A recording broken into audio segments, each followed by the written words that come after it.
특송 감사합니다, 군사님. 사랑하는 우리 목사님들, 마음고생이 참 클 거예요. 왜냐하면 교인이 늘지 않으니까. 늘지 않는 것도 문제지만 지금 교인들이 줄어들고 있습니다. 이제 총회가 끝났습니다마는 앞으로 한 5, 6년 지나면 엄청나게 교인들이 줄 것이다. 이런 불길한 예측들을 하고 있습니다. 근데 저는 은퇴를 했지만 이제 후배들이 이제 목회를 하니까 이제 가끔 질문을 해요. 왜 교인들이 줍니까? 제가 이제 상투적인 대답을 이제 하기가 싫어서, 예를 들면 뭐 코로나 때문에 그런 거 아니겠냐? 인구가 줄어서 그런 게 아니겠냐?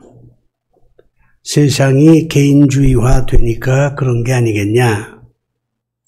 교회가 자꾸 싸우니까 그러는 게 아니겠냐? 뭐 이런 얘기도 할 수 있지요. 그러나 그건 이제 상투적인 얘기니까 저는 그런 얘기는 안 하고, 교회가 즐거운 교회가 못 돼서 교인들이 줄고 있다. 난 그렇게 본다. 이렇게 대답을 합니다. 사람은요, 즐겁게 살기 원합니다. 뭐 틀림없는 사실이잖아요. 목사님들도 즐겁게 목회하기를 원하지 짜증내면서 목회하기를 원하는 건 아니잖아요. 즐겁게 살라. 이런 얘기를 우리가 많이 하지 않습니까? 인간은 본성적으로 즐겁게 살려고 합니다. 그러니까 즐거운 곳으로 가려고 해요. 왜 사람들이 시장에 가냐?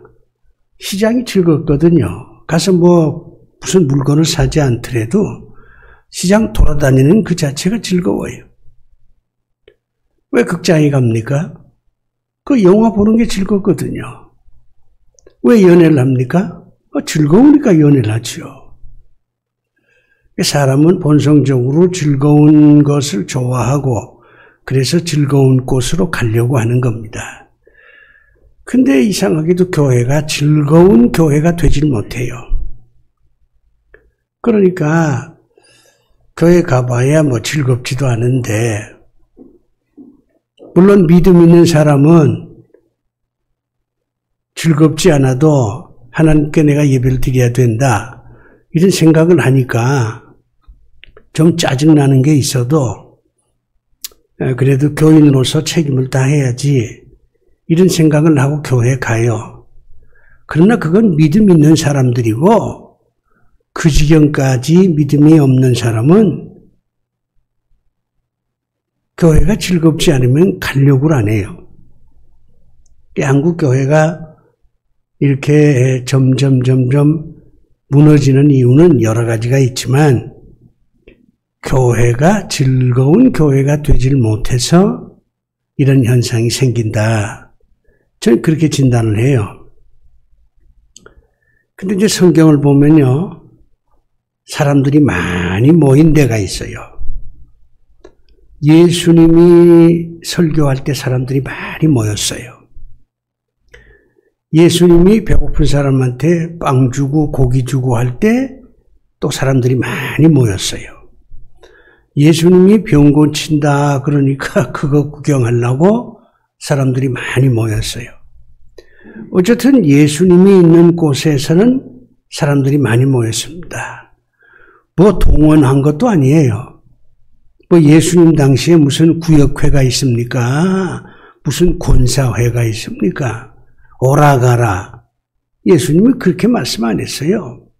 그런데도 예수님이 있는 곳에 사람들이 모였습니다. 예수님이 매력이 있으니까 그래요.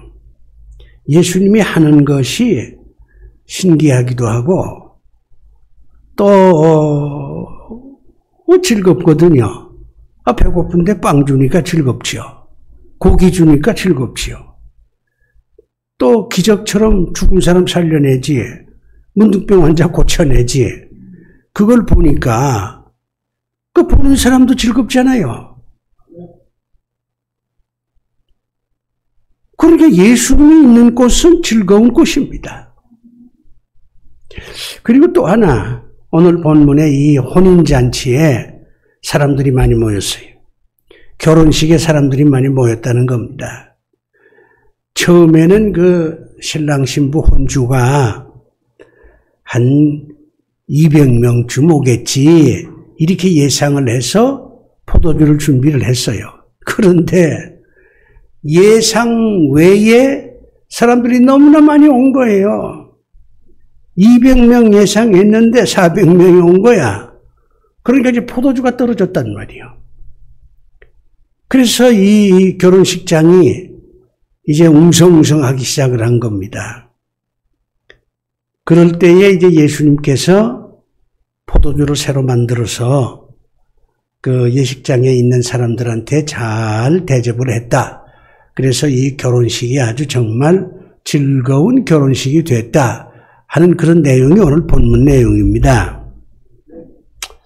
저는 이 결혼식장 내용을 묵상하면서 야, 교회도 이 결혼식장처럼 되기만 하면 이 사람들이 모여들지 않겠냐, 이런 생각이 들더라고요.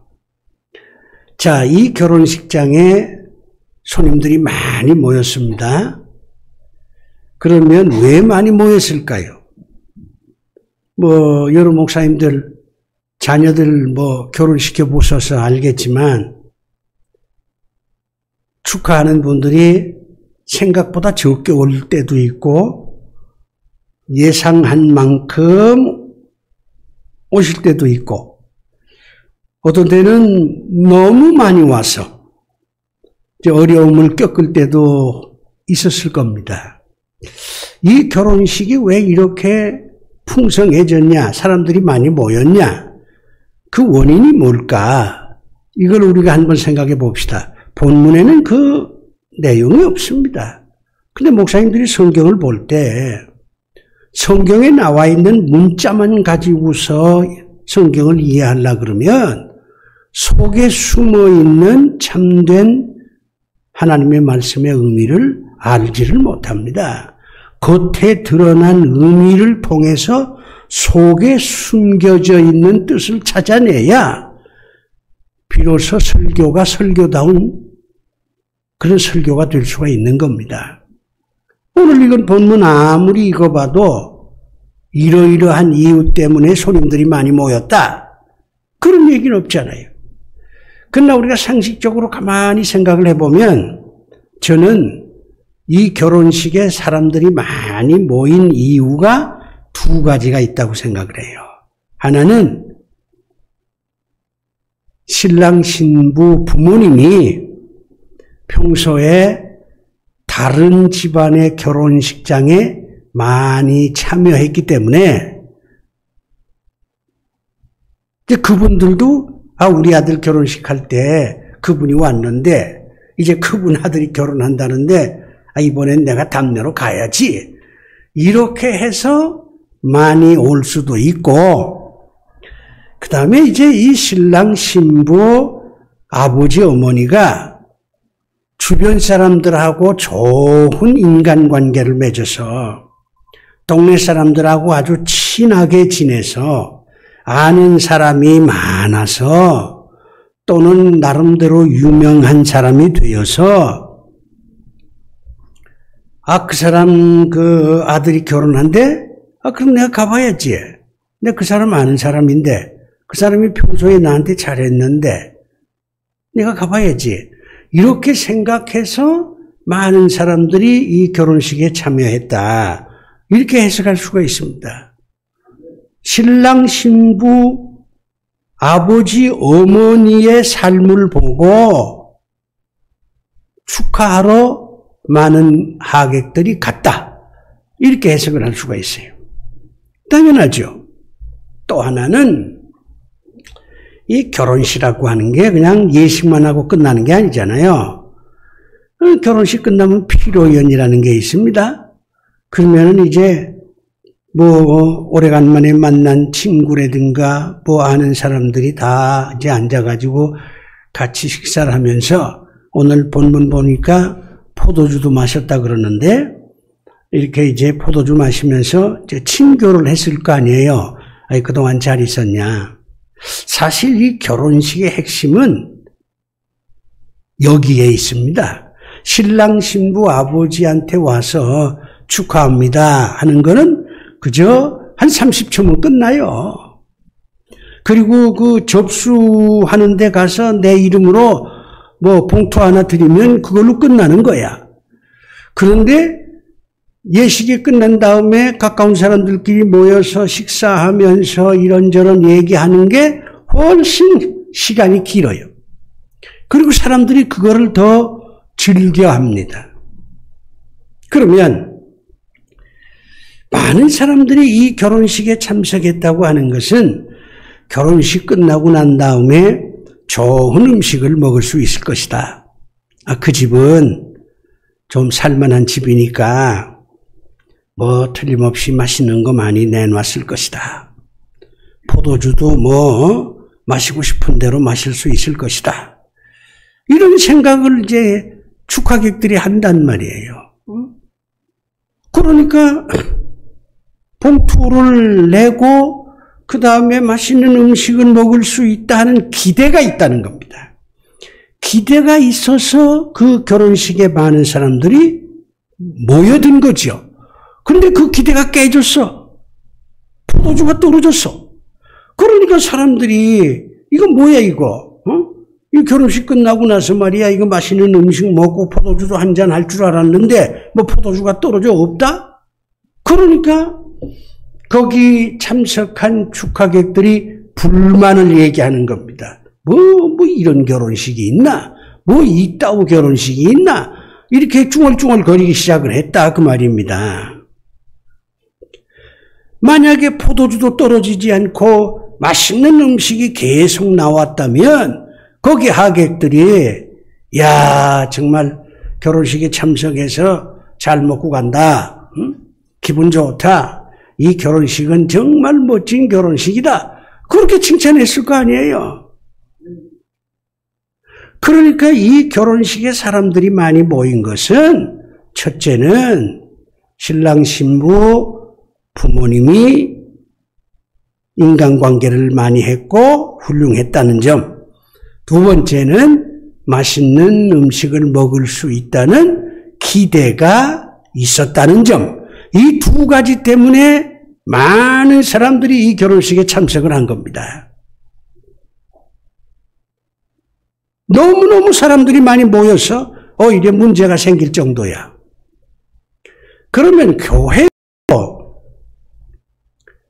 사람들이 교회가 즐거운 교회가 돼야 되고 나 참 교회 가고 싶다. 이런 생각이 들려면 교회가 어찌 해야 됩니까? 여기에 목사님들이 깊이 생각을 해야 됩니다. 내가 섬기는 교회가 즐거운 교회가 되질 않으면 사람들이 안 온다. 내가 섬기는 교회가 즐거운 교회가 안 되면 사람들이 결국은 떠난다. 우리 교회보다 더 즐거운 교회가 주변에 있으면 그쪽으로 가버린다. 그걸 목사님들이 아셔야 돼. 지금은요, 개개인이 자기 주관대로 사는 세상입니다. 목사님들이 명령한다고 교인들이 교회에 남아있잖아요. 오라면 오고 가라면 가고 그런 시대가 아니에요. 교인들 스스로가 내가 다니는 교회가 즐거운 교회야. 난 이 교회 계속 다닐 거야. 이런 생각이 들 수 있도록 그렇게 교회를 만드셔야지. 등록을 했으니까 딴 교회 가면 벌 받는다. 이런 공갈 협박으로 통하는 시대가 아니에요. 안 나오면 나올 때까지 신방하면 못 견뎌서 나오겠지. 그렇게 생각하는 시대가 아닙니다.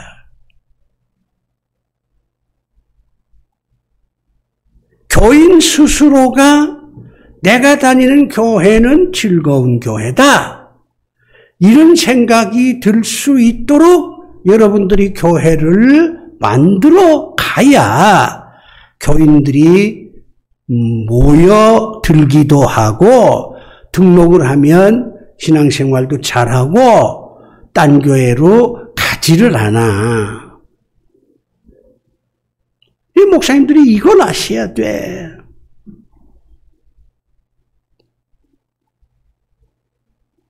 그러려면 목사님들이 어떻게 해야 됩니까? 이 신랑, 신부, 아버지, 어머니처럼요, 목사님들이 바로 돼야 돼요.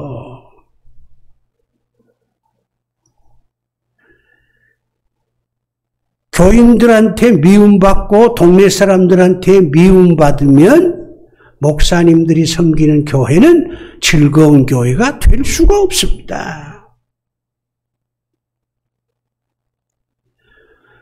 목사님이 설교를 잘해야 된다. 전 그렇게 말씀드리고 싶지는 않아요. 목사님의 어떤 인간성, 인격, 이런 것이 교인들한테도 존경받고 동네 사람들한테도 존경을 받아야 결국은 그 교회가 즐거운 교회가 될 수가 있는 것입니다. 목사님들이 오해하는 게 하나 있습니다. 성경만 읽고 기도만 하면 교회가 성장할 수 있다. 그건 아닙니다.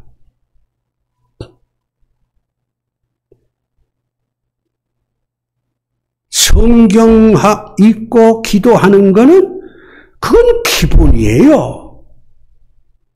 그거를 잘해야 된다, 못해야 된다.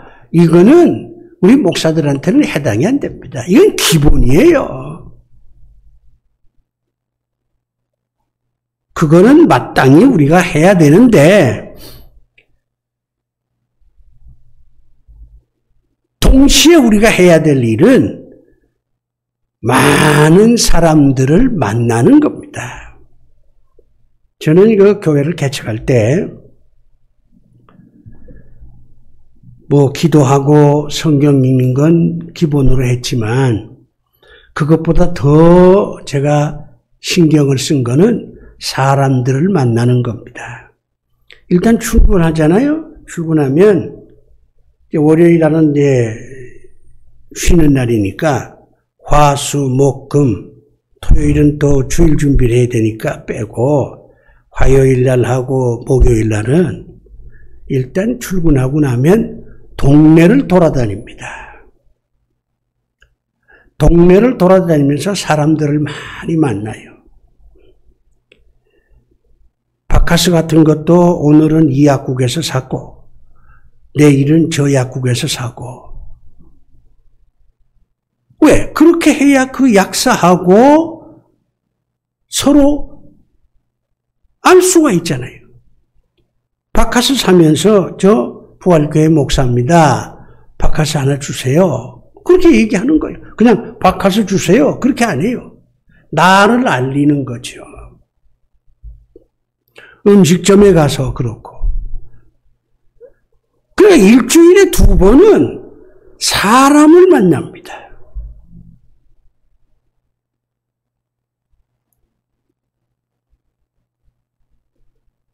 그것이 교회 성장에 굉장한 도움이 됐어요. 그러면 이제 동네에서 부활교회 목사는 누구다 하는 게 다 알죠. 그러면 이제 교회에서 무슨 음악회를 한다. 교회에서 무슨 특별한 어떤 행사를 한다. 그러면은 그때 전화를 거는 겁니다. 네?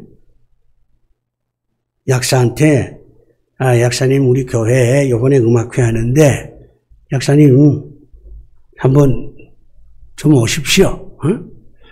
내가 그동안 바카스 많이 사 먹었잖아요. 그러니까 한번 교회 오셔야지. 그러면요 다 웃어. 예, 목사님 갈게요. 그리고 온다고. 무슨 주 예수를 믿으라 이건 아니야. 그렇게 직접적으로 약사한테 가가지고 예수 믿고 천당 가시오. 이게 안 통해요. 그러면요, 약사가 목사님이나 가세요 그런다고. 그런 식으로 전도하는 시대가 끝났습니다. 옛날처럼 사람들이 무식했을 때 예수 천당 뭐 이렇게 됐지만 지금은요 고학력 시대예요. 세계화 시대입니다. 뭐 가랑잎에 빚었는다고 조금씩 하면서 그 사람을 교회로 올 수 있도록. 교회 한 번 나오지요? 두 번 나오지요? 그럼 교회 와 보니까 야 교회가 뭐 이런 음악회도 하나? 또 교인들이 또 다 좋아 보이지요? 그리고 뭐 그런 행사할 때 교회 안내 프로그램을 딱 주면 아, 이 교회가 이런 역사를 가졌구나. 목사님이 이렇게 공부를 했구나. 아, 이 교회가 이렇게 좋은 일도 많이 하는구나. 이렇게 알게 되면서 나도 한번 예수 믿어볼까? 이런 생각이 드는 겁니다. 목사님들이 예배당 안에만 있으면 절대로 교회는 성장하지 않습니다.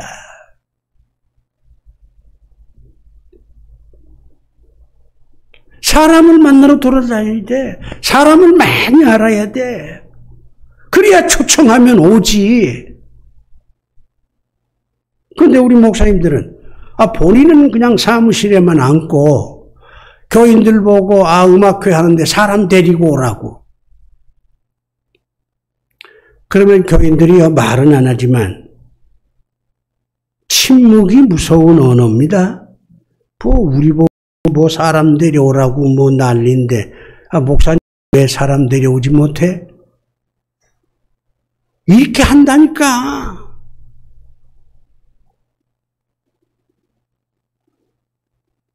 이 즐거운 교회를 만들려면 목사님이 절대로 일주일 내내 교회 안에 있어서는 안 됩니다. 적어도 이틀은 돌아다녀야 돼. 동네 돌아다녀야 돼. 이 사람도 만나고 저 사람도 만나고 음식점도 여기도 가고 저기도 가고 내가 목사입니다 하고 소개도 해야 돼. 그리고 그 사람하고 안면을 트고 대화도 좀 해보고 아니 얼마든지 할 수 있잖아요. 냉면 먹고 나오면서 주인 보고 아이고 주인장 오늘 냉면 기가 막히게 맛있습니다. 맛이 없어도 말이야. 그렇게 얘기하면 그 냉면집 주인이 좋다고 난리야. 그러다가 교회에서 무슨 행사할 때에 사장님 한번 오세요. 왔어. 그러면 또 목사님이 오늘 우리 이웃의 냉면집 사장님이 오셨습니다. 내가 그 집 가서 냉면 먹어봤더니 엄청 냉면 맛이 좋더라고요. 이렇게 한마디 해봐요. 그러면 그 냉면집 사장이요. 그 다음 주일날 등록한다니까? 이렇게 좀 생각을 바꿔야 돼요. 예수 천당, 예수 믿고 복 받으라, 구원 받으라, 그건 나중 얘기고, 그건 어느 정도 믿음이 생긴 다음에 하고, 이게 첫 번째입니다. 그 다음 두 번째는요, 아까 얘기했지만, 사람들이 그 결혼식장에 갈 때, 축하하고 난 다음에 맛있는 점심을 먹을 수 있을 것이다. 어떤 기대를 갖잖아요. 포도주도 오늘은 정말 맛있게 내가 먹고 싶은 대로 마실 수 있을 거다. 이런 기대도 갖고, 전도 먹을 수 있고, 잔치국수도 먹을 수 있고, 이런 기대를 가지고 간다, 그 말이에요.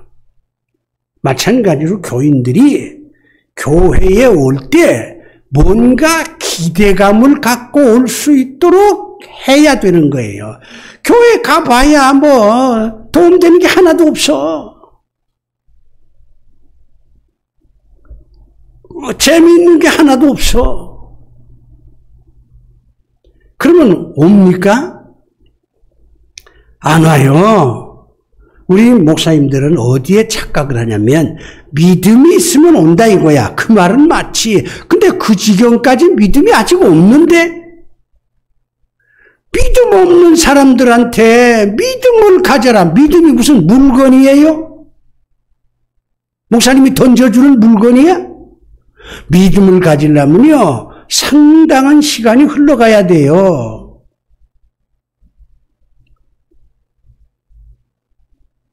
예, 그러니까 그 공상하고 뭐 어떻게 현실이 안 맞는 그런 생각을 말고, 그래, 교인들이 교회 올 때는 뭔가 기대를 하고 올 것이다. 그 기대는 다양합니다. 어떤 사람은 좋은 설교 말씀을 들으러 가야 되겠다. 이런 사람이 있어요. 그건 믿음 있는 사람이지. 어떤 사람은, 이거 뭐 일주일 만에, 오래간 만에, 친구 만나러 가야 되겠다. 사람 만나러 가야 되겠다. 이렇게 생각하는 사람도 있고요. 어떤 사람은 심리적으로 소속감 때문에 오는 사람도 있어요. 나는 그 교회 교인이니까 가야 된다. 이런 생각을 하는 사람도 있어요. 응? 내가 진리를 깨닫기 위해서 내가 하나님께 가야 되겠다. 이런 사람도 있고, 내가 지금 여러 가지 골치 아픈 문제들이 있는데 그 문제의 해답을 얻기 위해서 내가 교회 가야 되겠다. 이런 사람도 있고요. 또 어떤 사람은요, 점심 먹으러 오는 사람도 있어요. 그걸 나쁘다고 얘기할 수가 없어. 저는 교회를 개척해서 전도도 열심히 했지만 뭘 열심히 했냐? 점심을 잘 대접을 했어요. 그 지하에서 개척을 했거든. 그러니까 예배당은 지하야. 그런데 일단 예배 드리고 점심을 먹을 때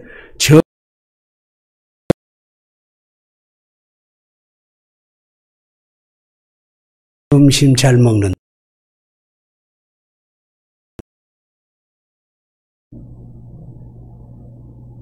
그 성경에 있잖아요. 예수님이 빵 준다.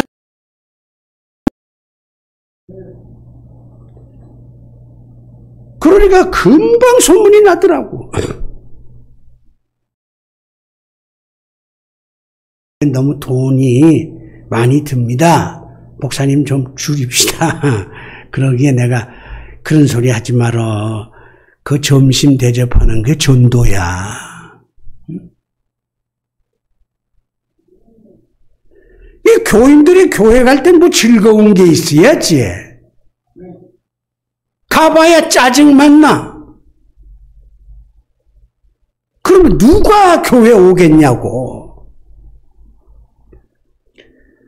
그러니까 여러분 목사님들이 교인들이 교회에 오게끔 뭔가 만들어야 돼. 뭔가를 만들어야 돼.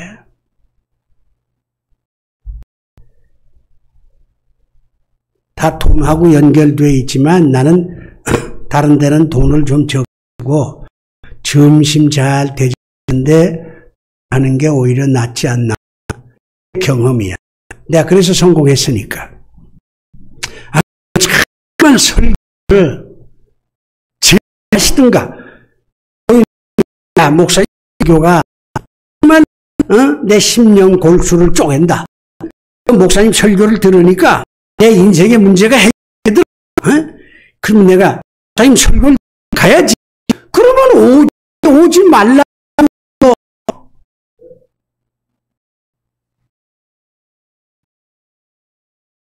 그쵸. 어제 했던 거 또 하고 그냥 그 소리. 응? 그러니까 교인들이요 설교에 대한 기대를 안 해. 뭔가를 만드셔야 돼요. 자, 이제 또 다른 얘기를 합시다. 자, 이런데 이 결혼식장에 문제가 생겼잖아요. 포도주가 떨어졌다 그러잖아요. 그 포도주가 떨어졌는데 누가 해결했습니까? 예수님이 해결했어요. 예수님이 해결했어. 사실은 이 결혼식장의 주인은 신랑 신부고 신랑 신부 아버지 어머니가 이 결혼식의 주인공이 되지 않습니까? 그건 당연한데 문제가 생기니까 신랑 신부가 어떻게 해볼 도리가 없어요. 포도주가 떨어졌는데 신랑 신부가 뭐 어떻게 해결합니까? 그 부모님이 어떻게 해결합니까? 해결할 길이 없어. 누가 해결합니까? 예수님이 해결하는 거예요. 그래서 이 결혼식의 중심은 나중에 누가 되느냐? 예수님이 되는 겁니다. 예수님이. 그러니까 이 교회는 목사도 있고 장로도 있고 교인도 있고 뭐 애도 있고 다 있지만 결국에는 어떤 문제가 생기면 그 문제를 풀 수 있는 분은 예수님밖에 없어야 돼요.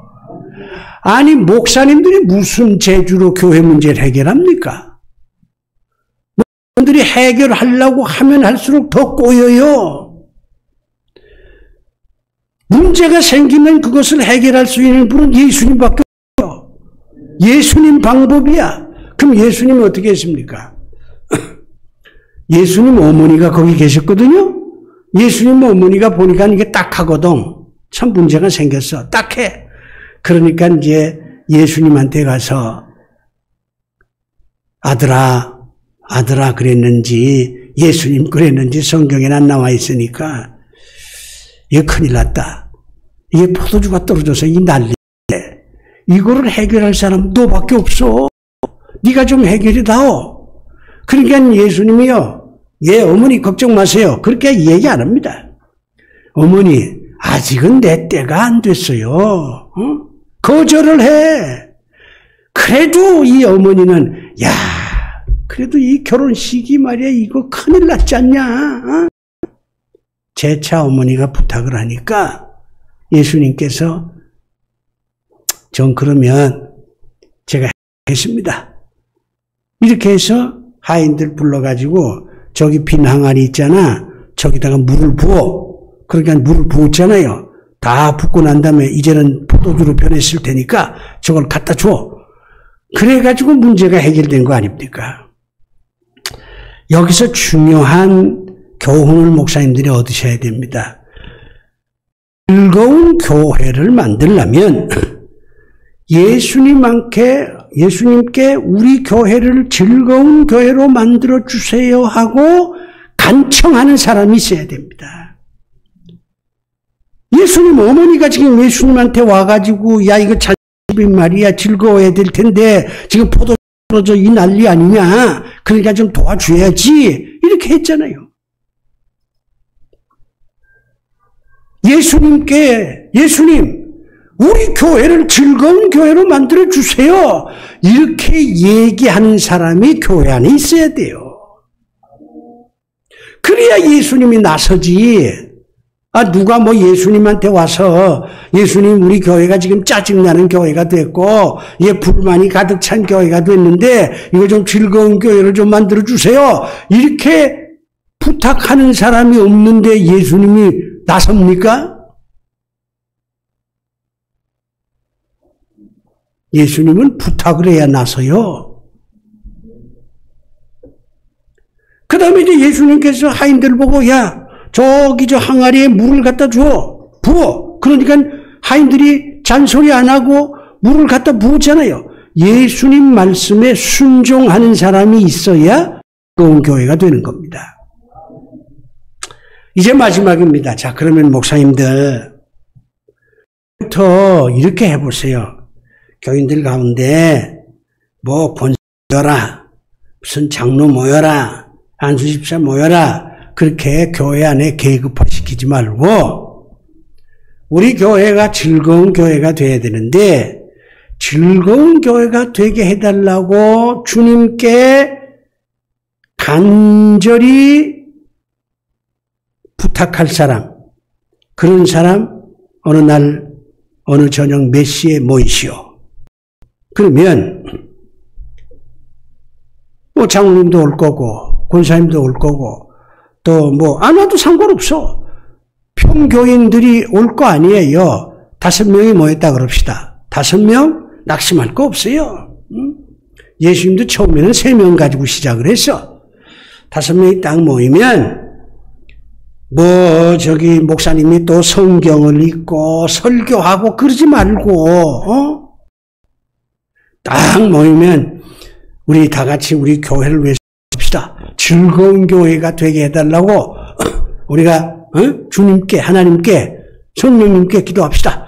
이렇게 해가지고는 손을 잡고 간절히 기도해. 그리고 난 다음 토론회를 해야 돼요. 기도하고 가라 그러면 안 돼. 5명이 앉아서 우리 교회가 즐거운 교회가 되려면 어떻게 해야 될 것 같아요? 기도하고 난 다음에 집사님이 한번 얘기해 보세요. 장로님이 한번 얘기해 보세요. 거기서 자유로운 토론이 있어야 돼요. 우리 목사님들은 교인들하고 토론하는 거를 겁을 내.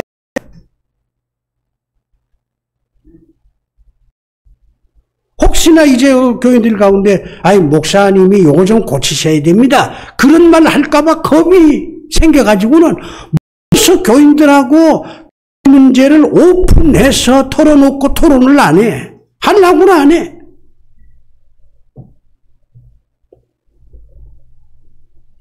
그러니까 기도만 하고 가버려. 그러면 안 되지. 기도하고 난 다음에 자, 우리가 즐거운 교회를 만들려면 어떻게 해야 되겠습니까? 한번 집사님들 돌아가면서 얘기를 해보세요. 그러면요, 처음에는 그분들이 머뭇거리지만 나중에는 자기도 생각을 얘기합니다. 우리 교회는 이게 문제입니다. 이게 문제입니다. 이걸 고쳐야 즐거운 교회가 됩니다. 저걸 고쳐야 즐거운 교회가 됩니다. 이렇게 나온다고. 그러면 목사님이 그걸 듣고 고칠 수 있는 건 고쳐야지. 고치는 게 용기예요. 고치는 게 발전이야. 교인들이 고치라고 그러는데 난 못 고쳐.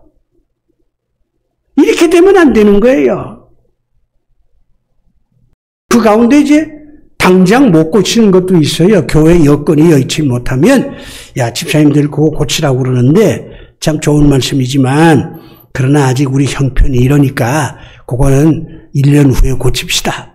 이렇게 얘기를 하고 그러면요, 그 5명이요 똘똘 뭉치게 됩니다. 우리 교회를 우리가 즐거운 교회로 만들어 보자. 이런 의지가요 아주 불꽃처럼 타올라요. 거기서부터 시작이 되는 거야. 그 다음에 이제 순종하는 사람을 만들어야 되거든요. 순종하는 사람. 우리 목사님들이 갖고 있는 편견 중에 하나가 순종하라, 순종하라. 순종하면 복 받는다, 복 받는다. 이런 식으로 하면 순종 안 합니다. 그건 낡은 방법이에요. 그거는 교인들이 무식했을 때 통하는 방법이야. 그럼 어떻게 하느냐? 성경 공부를 해야 돼.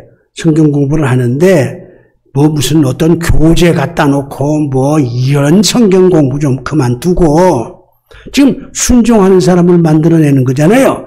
성경에 순종하는 사람들의 얘기를 쭉 가르치고 그 사람이 뭘 순종했냐. 사람이 다 순종할 수는 없잖아요. 목사님들은 다 순종합니까? 사람이 한 가지만 순종해도 하나님 좋아하십니다. 나 다른 걸 순종 못해도 365일 예배 드리는 거는 나는 순종하겠다. 그거 얼마나 좋습니까? 난 다른 건 못해도 말이야 11조는 온전하게 하겠다. 그거 얼마나 좋아요. 나는 11조 제대로 못해. 그렇지만은 나는 1년에 3사람은 반드시 전도할 거야. 그거 얼마나 좋아요. 아니 교인들한테 자기도 다 순종 못하면서 순종하라 순종하라. 나는 그렇게 설교 안 합니다.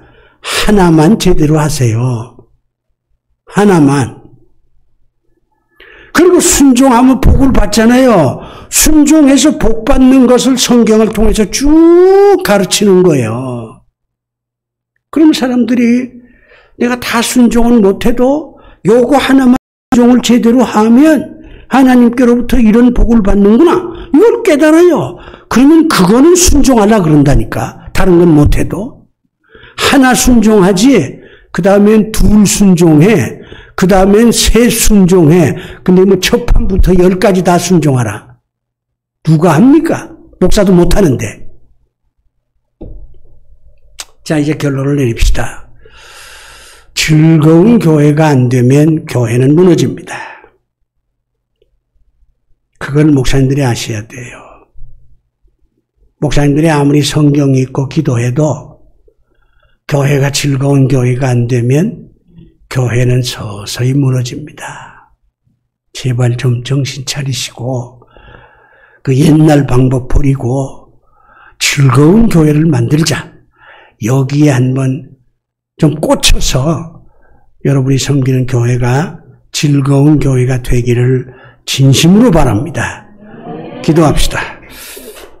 아버지 하나님, 결혼식장처럼 우리가 섬기는 교회가 즐거운 교회가 되게 성령께서 인도하여 주시옵소서. 예수님 이름으로 기도드리옵나이다. 아멘.